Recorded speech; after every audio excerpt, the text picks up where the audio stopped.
Welcome back to Truth Talk. This is episode 3, talking about the leaders or lack thereof in Homer's Iliad. And I have Andrew Bentley with me, and so happy to have you. The last one was worth the price of admission.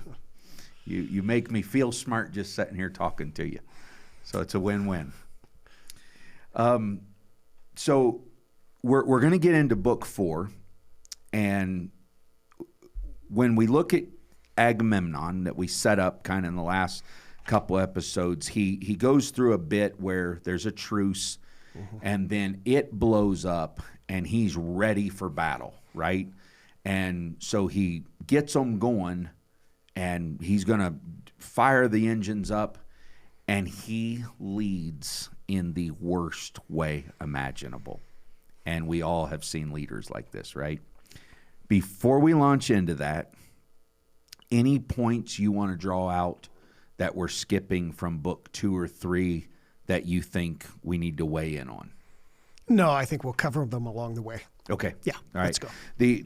So what we got here is the armies are wanting to go to battle and needing to, and he needs to lead. And they come down and they tell him that, because all the ships are parked there, and they're like, rally the troops. Yep. And he's like, okay. And he does it in the most insulting, dismissive, demeaning, bipolar, whatever else you want to load into this. He goes crazy on them to lead them. And it's like stunning that, first of all, people will win a victory with leadership that's that inept.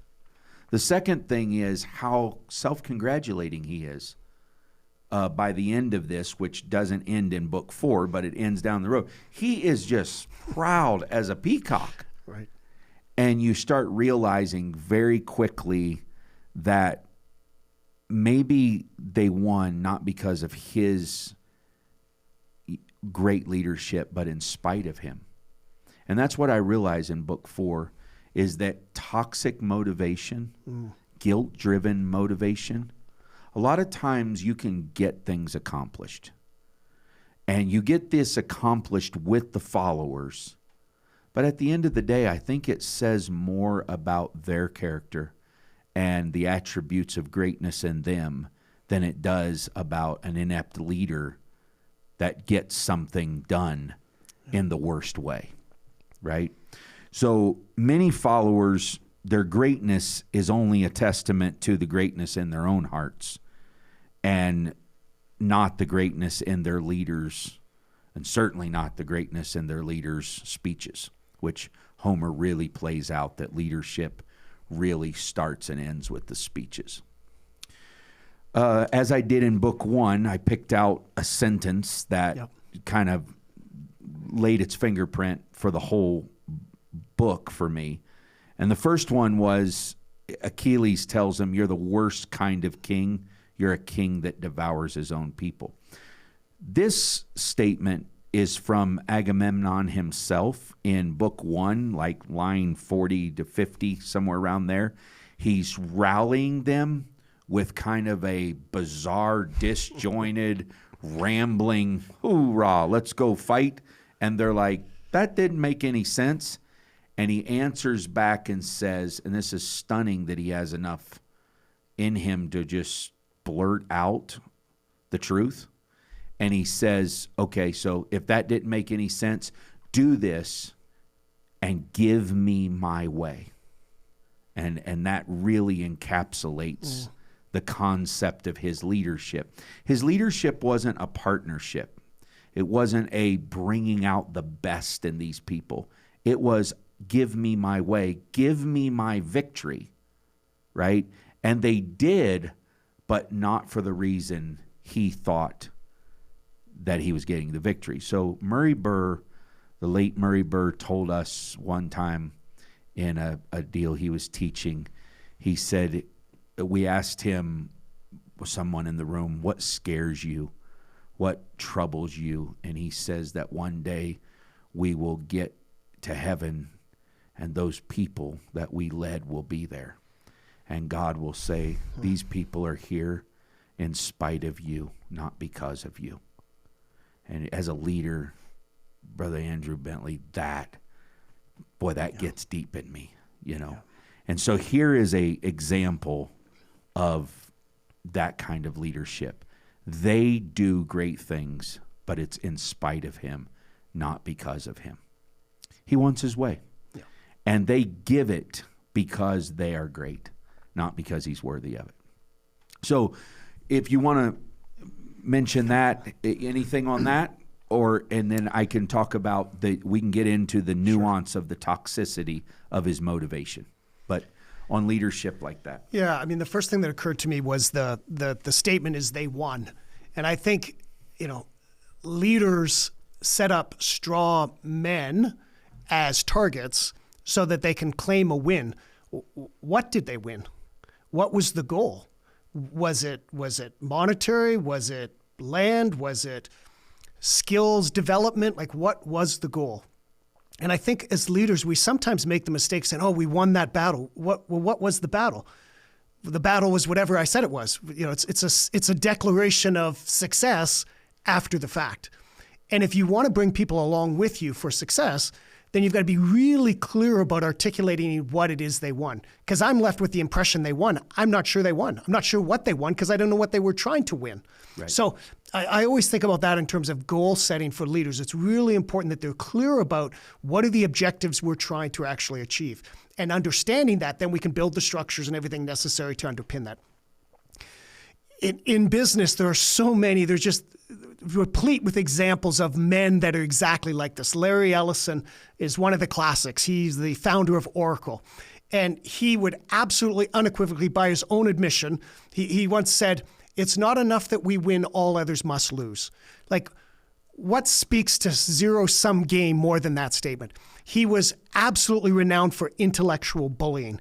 And whether you talk to customers, whether you talk to employees, everyone looked at Larry Ellison as a bully. And every employee that I know who's worked for Oracle, their only goal was, how much can I extract from Oracle in terms of compensation, commission, options? They're constantly trying to figure out how can I extract from Oracle versus what can I contribute to Oracle. Charles Schwab is another great organization example where there was Patrick, who was one of the chief operating officers, came in just before they did the online. Super strong personality. Once was told, "You are too persuasive." And the problem was his persuasion was so great and so strong, people never felt like they made decisions with him. They were always following him. They were never beside him. They were never supporting him. And I think we see that throughout business. We could name lots of personalities, these monomaniacal egomaniacs who are focused on one thing only, and that is their ego. And I think as leaders, we've got to be very, very aware of the fact that the people in our care are part of our success and helping them understand what success looks like. We can go into more if you want, because there's lots more to say. And No, you go ahead. We're in a good flow with that. Okay, so again, we talked about the last session is Paul to Timothy. He does a fabulous job. You look at this elder statesman, the Nestor, if you will, who is handing off to this young man, the calling, the what is he required for? And I've taken 1 Timothy and 2 Timothy and I've underlined it with color coding to say, what is the content? So Timothy, this is what you should be talking about. Here's the content. Here's the qualifications. Here's the style in which you should be saying it. And he does a very good job of not only talking about the content, but the style, that teachable, that ability of treating elder men with respect. Like, he goes really deep into this idea that it's not just about the content, it's not just about the qualification, but there's also a stylistic element to it that I think Paul is very cognizant of and very aware of in his, if you will, his instruction to Timothy as a leader. Yeah, that's good.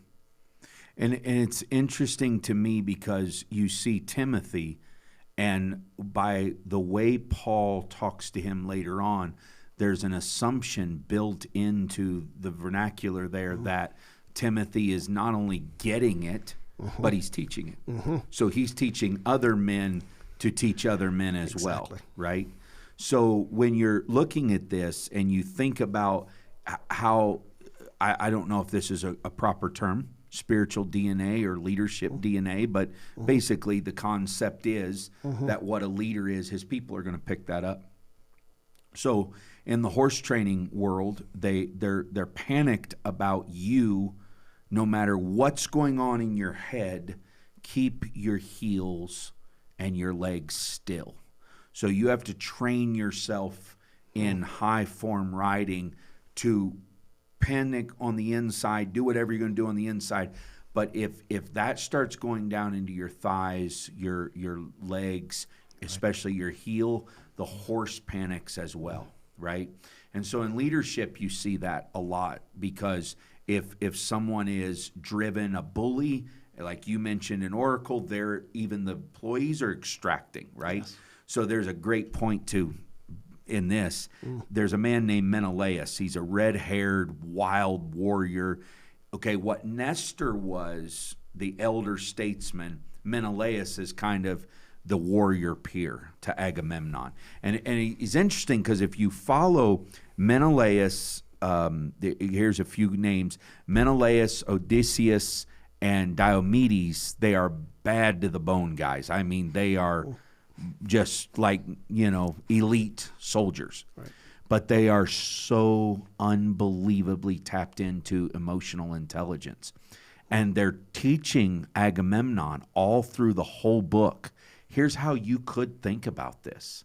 So even if you wanted to back up and make another run somewhere at the follower who teaches a rogue leader, these are the guys that do it through the book. So anyhow, Menelaus, but the great red-haired Menelaus tried to calm him. Courage, man. Don't alarm the men. Not for a moment. The point's not lodged in a mortal spot, you see. He's telling him, we've got the equipment. Yeah, we're taking a wound right here. But if you panic and you become this, your people are going to become this, right? And so when you're talking about what Larry Ellison was or what someone else was, their people become that. Yes. And that's a danger in leadership. You can be blind to that. Anything on that before? Yeah, I mean, I would call that deflection is the best word. And I think, again, we see Joshua as a perfect example of this. So early in Joshua chapter 3, God says, today I'm going to make you great in the eyes of the people. And so Joshua internalizes that. A couple verses later, he's in front of the people. And what does he say? Today, God is going to show himself powerful to you. Right. And so the deflection of leadership is not, hey, guess what? I just came down from the mountain. God said I'm in charge. And boy, I'm really big.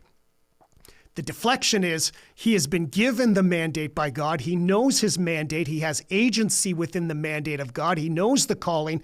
And then the deflection is the leader is he then places on top of the people this idea that God is giving you favor for the battle. God is giving you favor for the victory. God is giving you favor for the mandate that we have before you. And great leaders are great deflectors in terms of taking all of that and deflecting the people to get them those people who are in his care or her care to do the work that God has called them to do. That's so good. That's so good. It's a beautiful illustration, too, that you use between Joshua and how he came out and said, the Lord will show himself glorious. So in this story here, Agamemnon goes out and he needs to encourage these guys. And I find it interesting in line 260 to 270, somewhere in there, he says, then he went out on foot to rage at the ranks. So he doesn't like something that they're doing, right? And Menelaus has taken a wound, and Menelaus tells him, relax, we've got good equipment. This is not a mortal blow. And they're helping Menelaus get the arrow out. He's like, just calm the troops. Agamemnon goes out and rages at them. Okay, so he picks it up and he thrills to watch him work. It says he goes to all these guys, and another place said he thrilled to see the sight, and then in like line 360, and King Agamemnon thrilled to see his efforts. So he's very excited that things are going. These guys are fighting, right?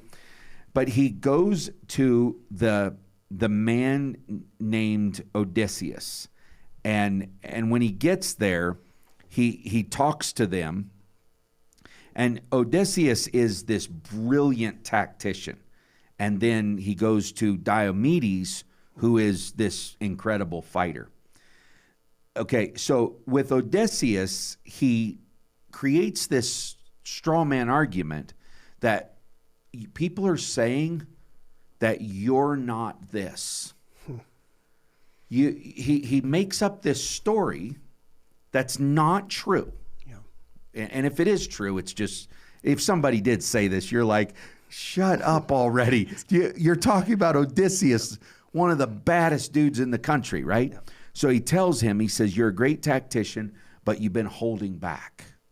And he hasn't. All in the battle, he's like out in the middle, out in the front. He said, and people are starting to talk about you because instead of just going to him and saying, lead on, man, you're right where you need to be, the people are rallying to see your strength, he creates this lie that's not true, and tries to use this feigned innuendo and gossip to get him to be more. It backfires horribly because when you're dealing with a man's man and a leader of leaders. So Odysseus says, now what's this? Are tides this talk that slips through your clenched teeth? How can you say I hang back from the fighting when Argive units spur the slashing war against these Trojan horsemen? Just you watch if you'll take the time and care to taste some action. Look further and I will show you fight with enemy champions, stallion-breaking Trojans. He says this to his leader, to Agamemnon, and you and your bluster, you are talking nonsense. Stand over there and be quiet. Agamemnon says, seeing his anger flare, the field marshal Agamemnon smiled broadly, took back his taunts at once, and said, yeah, I bait you beyond the limit. I shouldn't have said that. In other words, whoops, I'm sorry, bad way of motivating you. Why would a leader feel like telling someone what someone else says or thinks is a motivating factor in this? Why would he use that tactic to try to motivate one of his best men? And what's the danger of that kind of motivation? Well, there's so many dangers. If Odysseus or whoever has self-agency, they know what they're capable of, they know what they're doing, so it can backfire from that standpoint. It's obviously, if they find out that it's a lie, then you realize the veracity of everything your leader says now is in question. But I think all of this is rooted in this old, thousand of years old idea that if we berate people, somehow we will encourage them to give more. And there's just nothing in the science or in the literature, at least most recently, as people have been writing about this for a long time in terms of how do you motivate. And you can look at the history of leadership with really for the last 100 years, how they've talked about motivation and whether, time motion series and all this stuff. We're going to put people on a clock. And if we put them on a clock, then they're going to get more productivity out of them. To ultimately, we talked about motivation as it relates to intrinsic and extrinsic and theory Y and theory X and all these things of, how do we get people to do their best possible work? And the reality is that you do not get people to do their best possible work by criticizing them. The literature is replete with examples of that people do their best work when they recognize the encouragement of their leader. When their leader believes they can do more, when their leader believes they can achieve more, then they achieve more.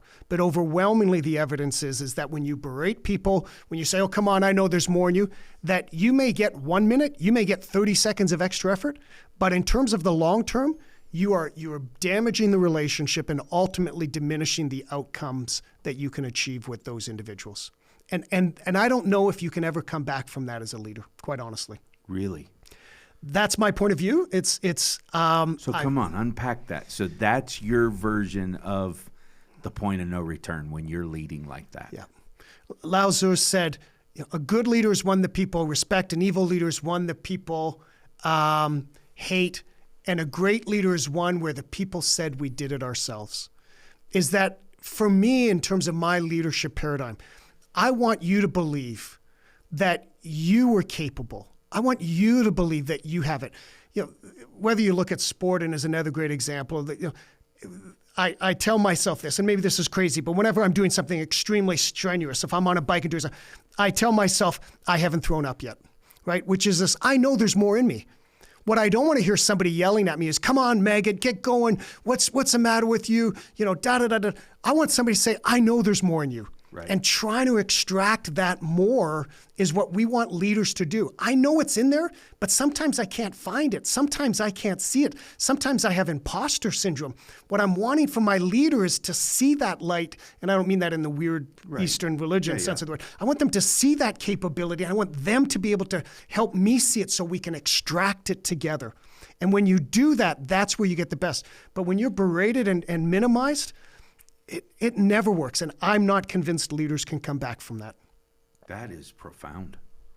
I didn't expect that, because you just think that there's unpardonable sins, but there are more things that disqualify a leader than just adultery.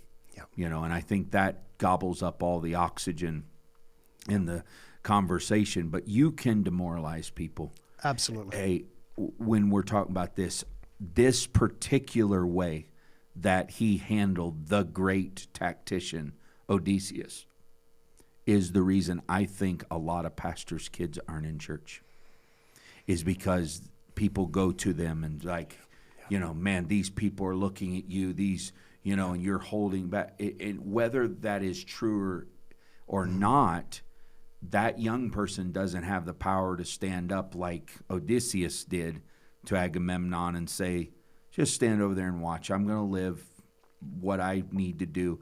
You're constantly being compared with this nameless body of who shoulda, woulda, coulda thought about what you need to do. And you're like, well, how do I even answer this stuff? Yeah.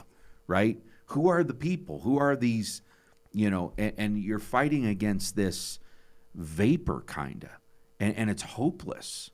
And so they say, well, if everybody thinks that about me, I'm out. I'm out. And it's sad to me because it really is a failure of leadership that does exactly this, One of the lessons I'd love to teach is on accountability. And I think true leaders recognize that accountability is absolute. And so where do we see this in Scripture? Moses is the great example where you see him through his leadership journey where he's sort of, at first, he's kind of a messenger. And then ultimately he becomes a mediator. He says, okay, I'll sort of mediate in between. Then he becomes an intercessor. And then ultimately, and small s, savior, if you will, sure, he becomes a savior and he says, if you're going to kill them, then you've got to kill me. Right.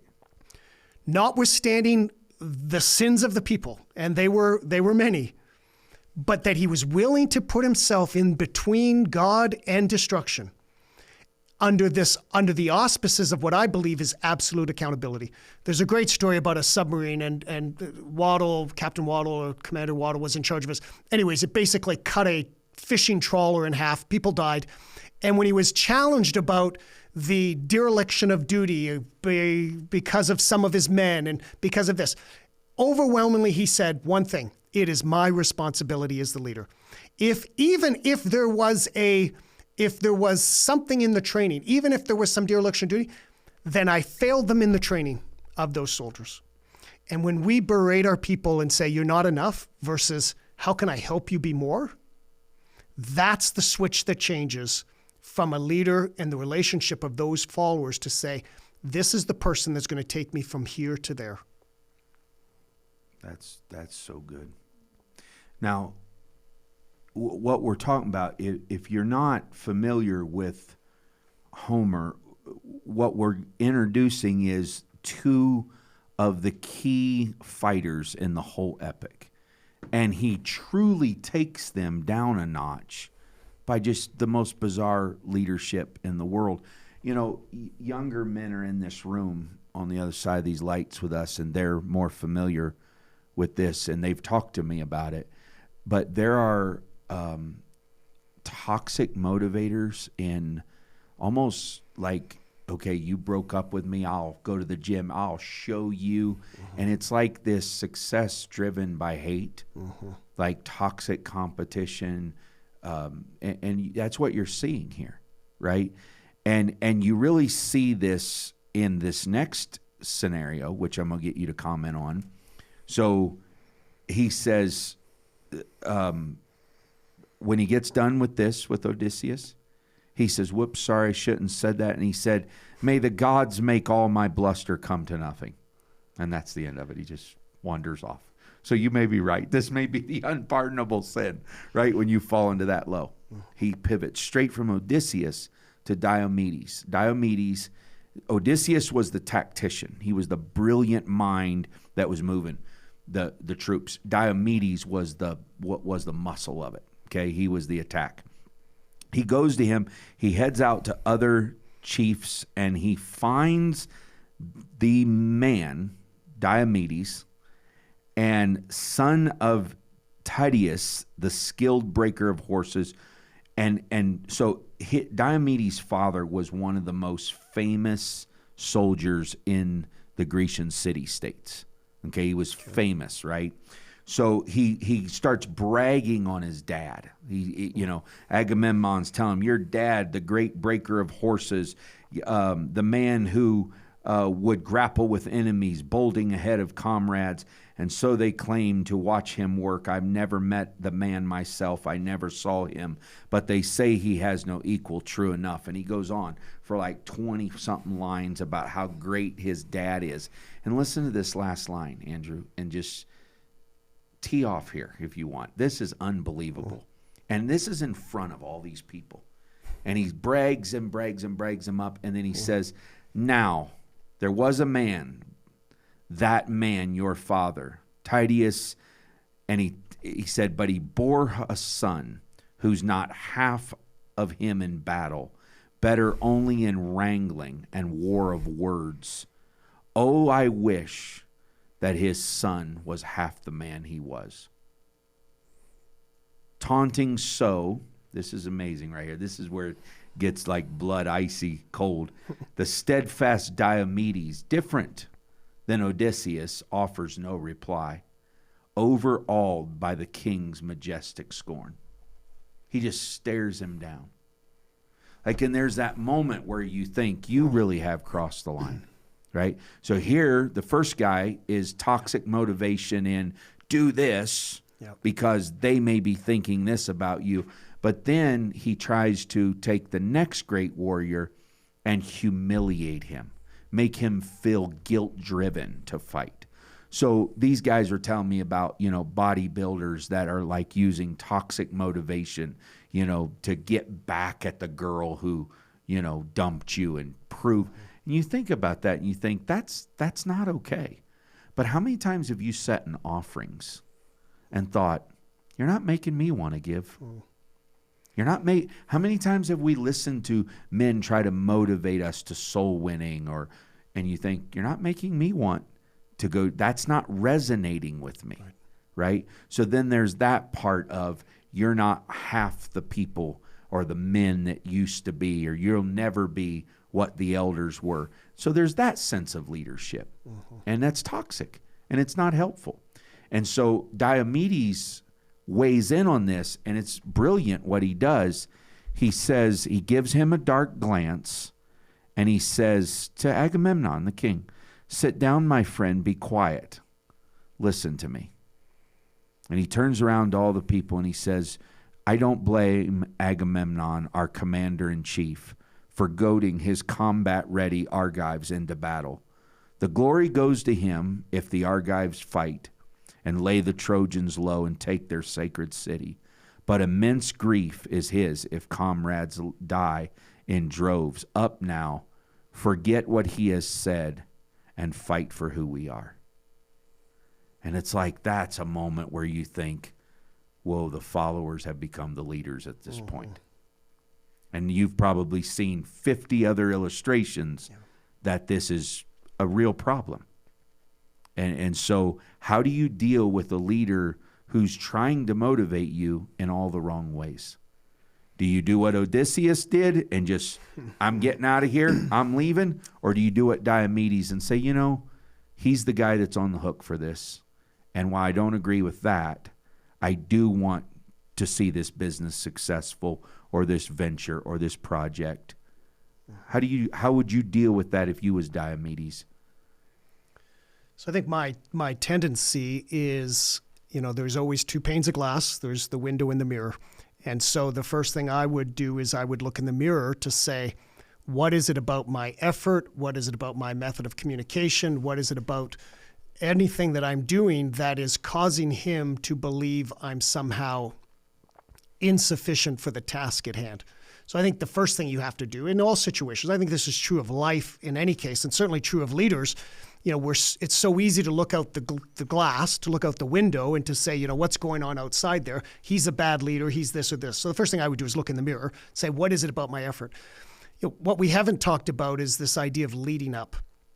And whether you talk at followership, and there's probably a difference between followership, and we could maybe get into the specifics of followership versus leading up or whatever that is. But this idea of leading up is that when I think of a role where I have somebody who is responsible for me, I'm under somebody's care, is how do I lead up, which is about how do I help them achieve the outcomes they're trying to achieve. And we see that, again, Scripture, of course, is replete with lots of examples, right? So let me show you what your dream is, and then ultimately I will receive my dream, right? And so we see this with Joseph. And I think that leaders who are in the care of other leaders, that they're always aware of this idea of leading up, is how am I communicating to them? So have I made it clear to my leader what motivates me? Have I made it clear to them why I'm in this fight? Have I made it clear to them what my capabilities are? Have I made it clear to them what ultimately I want to extract from this? Because it is an equation. And so I think there's a responsibility. There's some culpability on the part of those who are in someone's care to also lead up. And while it would be easy, and we could riff on this for a while, because clearly it is bad leadership. There's the violation of so many principles there. But I think we can just sort of check that box and say, yes.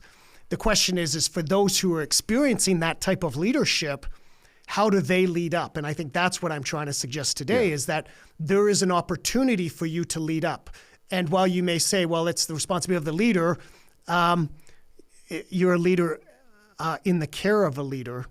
You need to think about leading up. So in your definition, would you think that's what Diomedes did when he found an excuse and tried to soften the harshness? You think, is that a good leading up? It potentially. There are lots of complexity around what works and doesn't work based on the leader that you're dealing with. If you're dealing with a Larry Ellison versus a Steve Jobs versus a Bill Gates, these are all, interesting Jeff Bezos. These are all interesting personalities in their own right. And so what works for leading up with Bezos is going to be different than what works for Bill Gates or Steve Jobs. And so understanding that as your leader and understanding and observing your leader in a way is really, really important when you're in somebody's care, especially leader of leaders. So I'm a leader being led. Am I leading up? Am I understanding what they're trying to achieve? Do I understand what they care about? Do I understand how they learn? Do I understand how they give recognition? Like all of those things that we teach people to do to those people in our care, we have to also do vertically upwards as a leading up strategy as well. And do you invite that from them or just expect them to lead up? Or do you open up and say, I needed that. I need that kind of a voice and a good leader would invite it. Yeah, right. A good leader would always be asking for that. Is what can I do better? When I was employed, I would have every quarter I'd put an envelope on my desk and I would write 5 questions and I would email the 5 questions and people would type them up so there was completely anonymous and they would come into my office and slip in there. What do you need to help you be successful? What could I do better? Like there was 5 key questions that I asked them to help me be a better leader, but it was also their opportunity to lead up. And I think we talked about this a little while ago about Machiavelli and the Prince, right? And in terms of how do you get people in your life speaking into your life, and what does that look like? We talked about that 2x2 matrix in the previous session. You've got to have people as a leader speaking into your life, but more importantly, those in your care, you have to invite them so that they can lead up. Yeah. Nestor shows up at the end of this and he tells Agamemnon, you have no idea. Don't resent, because Agamemnon immediately like, don't defend me. I don't need defended. And Nestor's like, you have no idea what he just did for you. Yep. He's trying to soften the blow of the agitating effect you're having on people. Yeah. Right. And so and throughout the time of the story, both of these guys are trying to encourage him to be a softer leader. Mm-hmm. And they're not only that, they're trying to encourage the people on the other side to try to get a perspective. So in this scenario, do you think Diomedes demonstrates a sense of self-awareness and also social awareness, that he sees what he puts himself in Agamemnon's shoes and says, it doesn't make what he said right, but I can understand the pressure he's under. Is that so. A good leader to you? I think so. Candidly, I'm not as familiar with it as I should, having read book 4 is probably a week ago. So that particular, all the text around that I would have to read again. But, just to maybe pivot just for a second, if, the other side of this, and there's always ditches on both sides, there is a paradox of superstars. Right. So there's also this sense in, leaders, we want as many superstars as we can possibly get in the organization. And there's lots of research as well on this, is that while superstars deliver great outcomes, yeah, when they're rustled, yeah, the counter to that is actually fairly significant to the organization. They're great when things are going good. And so we want all these superstars. We want all these high output personalities. But there's a danger to those. And for leaders who have those high output personalities, there is a paradox to superstars in your organization. And while we try to hire for the best of those people, you have to be careful that we don't over-rotate on that, and that we're trying to. And this, I look at this thing as like, he's trying to create all of these superstars, but where is the collaboration? Where is he trying to link all of these capabilities together? He's creating a bunch of lone wolves. I'm going to go berate that person and beat him up. I'm going to intellectually bully that person, and then that person. And he's attacking them individually and creating even more dissension within the ranks, so that he's not optimizing and getting the synergy of all of those capabilities. Right. Which is there's just so many, to me, violations of this that are just interesting. Yeah. And it's easy, like, okay, so it's hard for leaders to talk about leadership in a critical way, because it's like, okay, who are you trying to get at? Mm-hmm. And I'm going to just say this plainly to the audience. I have no axe to grind. I have a Douglas to work on. Right? And so it's, even if you sit down and say, let's talk about leadership in Pentecost or leadership in this, people are like, well, wonder who he's talking about. I'll tell you who I'm talking about. You're looking at him. Mm-hmm. It's me. I want to be a more effective leader. This is a way where I can take a 30,000-foot view. Nobody's defensive over Agamemnon. Nobody's going to be like, he said this about this person. It's helpful to find like Larry Ellison's or people at distance, mm-hmm. and analyze and say, do I have this in me? Mm-hmm. Because I'm pretty convinced that a lot of people in my early and formative years, it was like either you're a Saul or David. What kind of leader are you? I see kind of both of them in me. If I'm really prayed up and committed to the Word of God, I may seem more like a David. But Saul is there if I quit praying, if I quit submitting and opening up to conversation and peer review and voices of elders in my life, then it does become about me, right? And that's the human nature in all of us.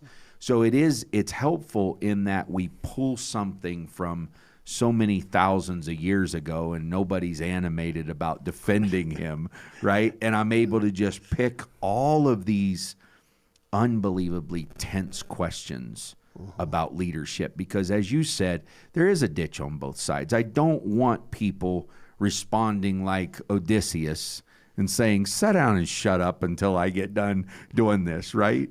But at the same point to that, I don't want to do to them what he's doing to them. And so Nestor sees this, and he's a great illustration of, look, I don't have a dog in this fight. I just figure I'll chime in on this. And so it's so helpful to look for flaws, stress cracks in all of us. And you'll notice, like, if as we go through parts of this, and we will do this in the next couple episodes, just cherry pick through parts of it. You'll notice that in that they send men out, and they themselves are emotionally aware that here's the potential, and Agamemnon uses it, and it's the dark side of emotional intelligence. So if I'm self-aware, right, and I'm uber connected and sensitive to my own core center of awareness, and then relationally I start applying that, well, socially I can assume what I just did a minister's class, Breakfast by the Books, on what is the difference between the dark side of emotional intelligence and prophets. Because you can be emotionally intelligent and say, if I was going through that, I would feel this way. They're probably feeling, hey, yay, I say to you. And you're like, you got to be careful, because you can turn emotional intelligence into a tool for manipulation. Right. And I see this tension throughout this, you know. And that's the thing, is being aware that all of us have the potential to overstep a bound, to try to do something in the best way, but maybe it comes out wrong. And to have that moment, like you talked about in the last episode, where we could back up, right? So can I end it this way, the way I did the first one?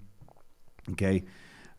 You are Odysseus and Diomedes. Andrew Bentley is there, and a leader is berating you. You're not half the man your elders were. You're not half the man Verbal Being was. How do you handle that type of motivation? It's hard. We often suffer from imposter syndrome anyways. There's always a looming sense of inadequacy in our lives. I think for something like that, there's a spiritual element to that I think you have to address. Yeah, I'm relatively confident of my capability as it might relate to business skills. But when your leader makes those types of accusations, it strikes deep into the heart.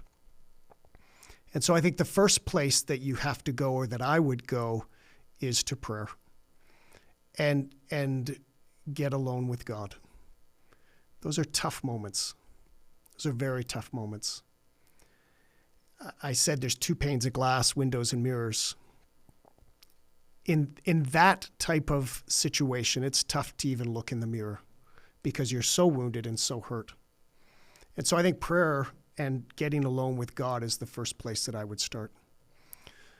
And then secondly, I think a conversation with your leader is the next course of action, is to be, I hate the word vulnerable, it's overused and it's all that other stuff, but I think you've got to just be sincere with them and communicate the depth of hurt, the uncertainty, and the inadequacy that has created for you, and have a really honest conversation about that is what I would suggest. That's so good. That's so good.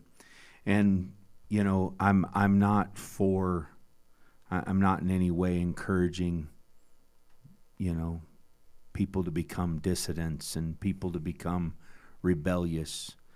But I have seen leadership that steamrolls people's feelings, their emotions, to the degree that they have no recourse, right? I think when the Bible talks about one of the disqualifying factors of a leader is when they're implacable. And that means unapproachable. And I think that's the scariest thing to me in the world of a leader, is not that, he's going to say everything perfect, but that you could sit down and talk. If you can sit down and talk, you have a real leader. Yeah. But when you have somebody that will not even engage in conversation, will not even talk to you, it is the earmark of something that is so dark to me. Mm-hmm. Because in Isaiah, I always think of this as a pastor. And I tell people, you don't agree with me? Hey, don't ever leave. We've got soft seats in the office and really good coffee. Let's sit down and talk. Fantastic. Right? Isaiah 1, God, the Almighty God, said, come, let us reason together. If he, being so perfect and righteous, holy and creator, can sit down and talk, I think we owe it to everybody to have real, crucial conversations with people. And I think you're right. I would pray a lot, and I would seek those crucial conversations and try to just engage in honest, godly conflict resolution. And I think that's, the list is long, but on the list is absolutely unequivocally my respect for you because of your philosophy and practice. Some people have philosophies. Some people have philosophies and practices. Your philosophy and practice related to that very topic. Thank you for that very much. And the respect is mutual. And the conversation is always good and always edifying. And I'm looking forward to the next couple episodes of this. So thank you very much, Brother Bentley. Thank you. Fantastic. God bless you. And we will talk to you next time and discover more about leadership and how to be a godly leader and how. So he said, real quick, somebody said, now why would you take and do anything with Homeric leadership? And I said, because the one instance where Jesus weighed in on authority and leadership, he said, do not lead like the Gentiles.